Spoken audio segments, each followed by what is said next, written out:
Happy 4th of July. Let's talk some Mavericks here. I'm Chase Sr. He is Jeffrey Cooperstein. Coop, I want you to tell the MFFLs what to do here and tell them what's cooking up on today's show. Guys, we need 50 shares on this video, so all you have to do, very simple. Click that share button, click the Twitter icon, and post to Twitter. And if you tag me in the tweet, I'll give you a shout-out on the next show. We have a loaded show coming up for you guys today. We're going to talk about P.J. Washington, another wing target in Matisse Thybulle, and maybe some centers that the Mavericks could go after. So be sure to subscribe, and we'll get into today's show. Do it.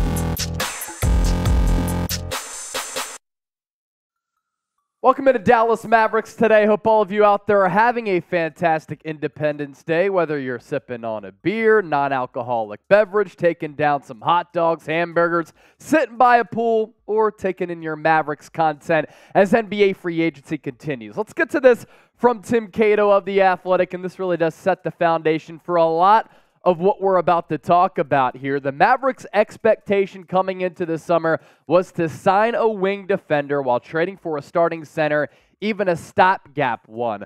There are 3 more players under contract here. Tim Hardaway Jr., JaVale McGee, and Richaun Holmes, who Dallas is attempting to trade. Holmes is the likeliest of the 3 to stick around, while Hardaway and McGee can't be on Dallas's roster if the front office wants to conclude its offseason in the way they envisioned. So we're talking wings, we're talking bigs, as Coop said, and that was really the plan for the Dallas Mavericks, Nico Harrison, Mark Cuban, and the crew heading into the offseason. Let's talk first about P.J. Washington here. He is from the Dallas area. He changed his Twitter location to Dallas, and the streets are now talking. But Coop, this isn't something that can happen today. Yeah. This would happen in a couple of days because of the offer sheet with him being a restricted free agent, right? Correct. He couldn't sign an offer sheet until July 6th, which is Thursday, but the Mavericks Twitter streets were talking last night when we found out P.J. Washington changed his location to Dallas on Twitter, and his trainers were asking for places to look at and train this offseason. So it's interesting. At least he'll be here this summer. It's easier for the Mavericks to talk to him. Maybe something comes of it, maybe it doesn't, but it was at least talked about in Maverick circles. And you talk about what Cato had said that the Mavs are looking for. P.J. Washington could potentially bring a little bit of that to the table. As for him being a fit on this team, I actually think he would be a really solid fit. This is a guy who's kind of been hidden with the Charlotte Hornets, and unfortunately for a lot of the players who play with Charlotte, Coop, people don't realize that they're quality basketball players just because they played with a really bad organization. No one sees them. Nobody sees them on the national landscape.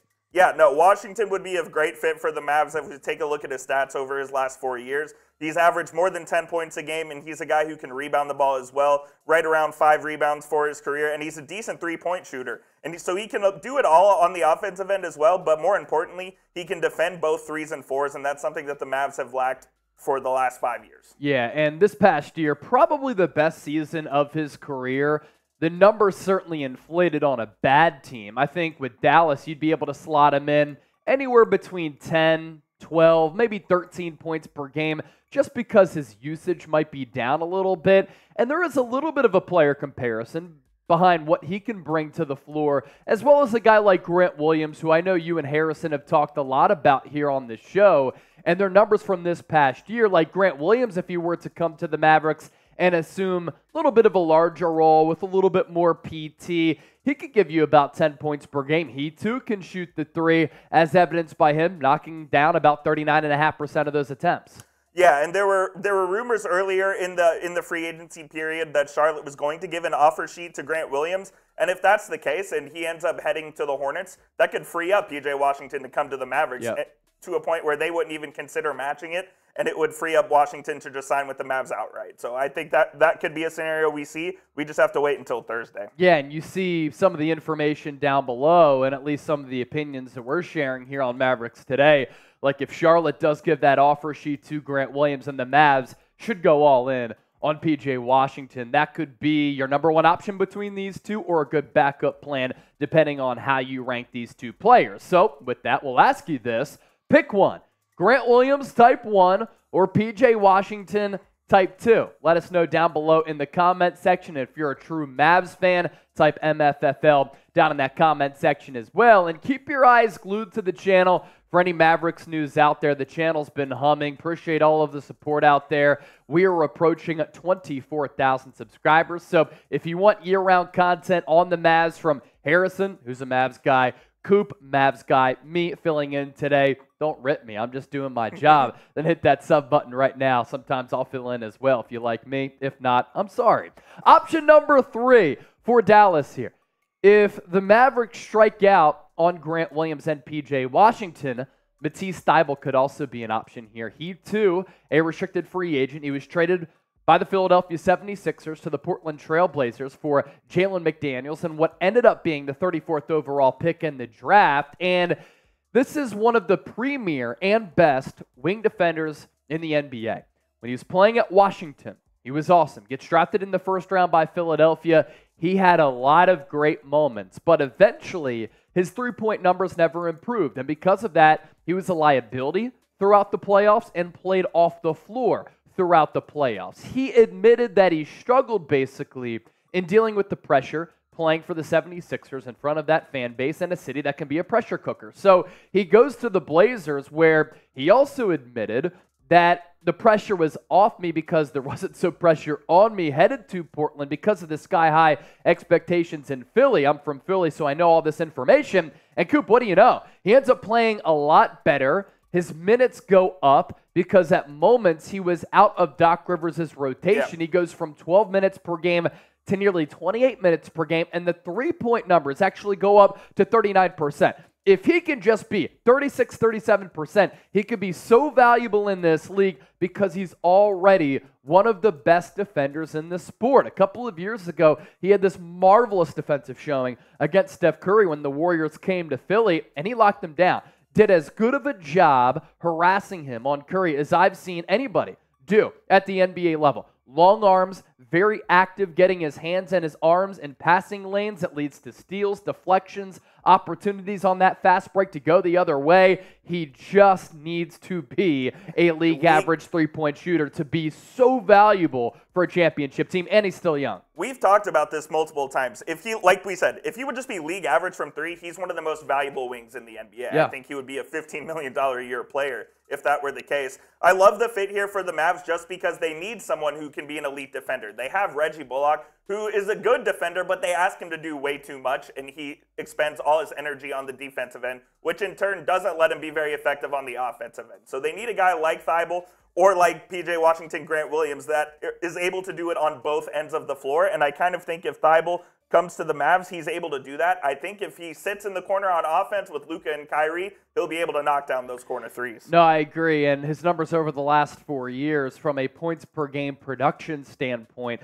hasn't done a ton. 2021, 2022, about 6 points per game. But the defensive numbers is what we want to focus on here because he would be a defensive stalwart for a Dallas. Almost 2 steals per game, almost a block per night. He does a really good job of coming over the top of screens and then kind of swiping the shooter's form from behind them. Now, that can lead to some fouls from here and there, but he is really good at that type of defensive action, which catches shooters off guard because they're like, oh, he went over. I have a little bit of space here.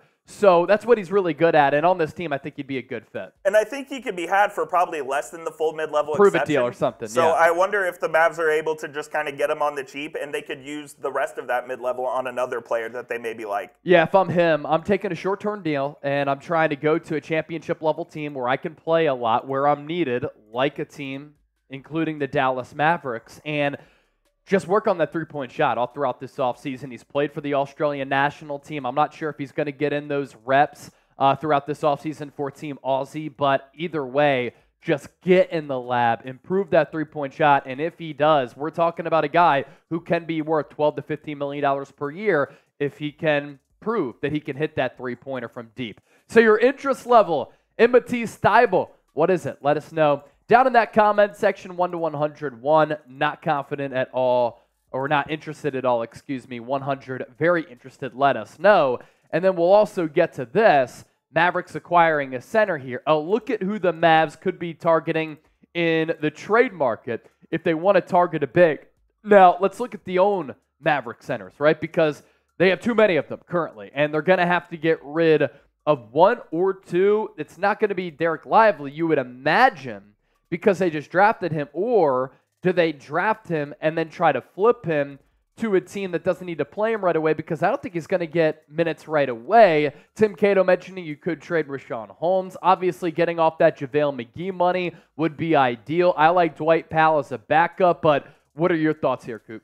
Yeah, I think the most likely scenario is the Mavericks are going to get off the JaVale McGee contract. He has 2 more years left. Whether they stretch waive him or they're able to find a trade for him to go elsewhere, I think that's just the most likely scenario. The Mavericks' plan for Derek Lively this year is to have him be a developmental guy and play maybe 10 to 15 minutes a game. I don't think they want him playing big impact minutes this Looney early role. on. Yeah. Exactly. Just be athletic and do what you can do best and learn the game on the side. I kind of think that's where we're going to end up. I don't know who takes on JaVale McGee because he's just absolutely washed and was a bum last year. So it depends on if a team's desperate for a center or not, or just trying to add salary. But that's kind of the only scenario where I see McGee getting a trade. It's wild, man. I thought when the Mavs signed McGee last year, I liked the signing because you needed a rim running big. You needed some rim protection.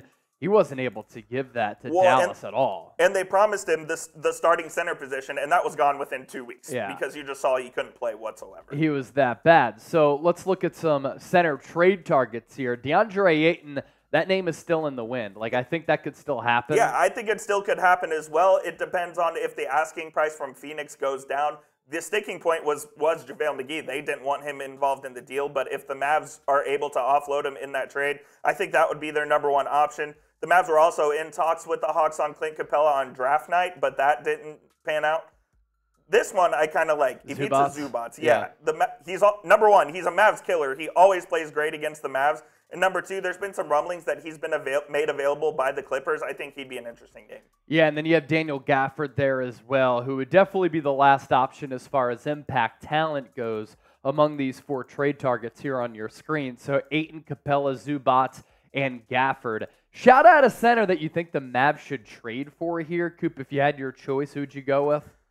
I think it would be Ayton. Yeah. I think he's the best out of those 4. I'm not a huge fan of the guy because of his motor. He kind of quit on Monty Williams, and that didn't end very well, but he's still a decent player. Still 18 young, and 10, too. And still young, exactly. Him and Luka are also boys, share the same agent. So I think that could be something that happens. Like we saw before Chris Paul came to Phoenix, or went to Phoenix, because he's no longer there, I guess is the proper English. But before Chris Paul went to Phoenix, Ayton looked to be a bust. And then Chris Paul goes there, kind of maximizes him to a certain degree.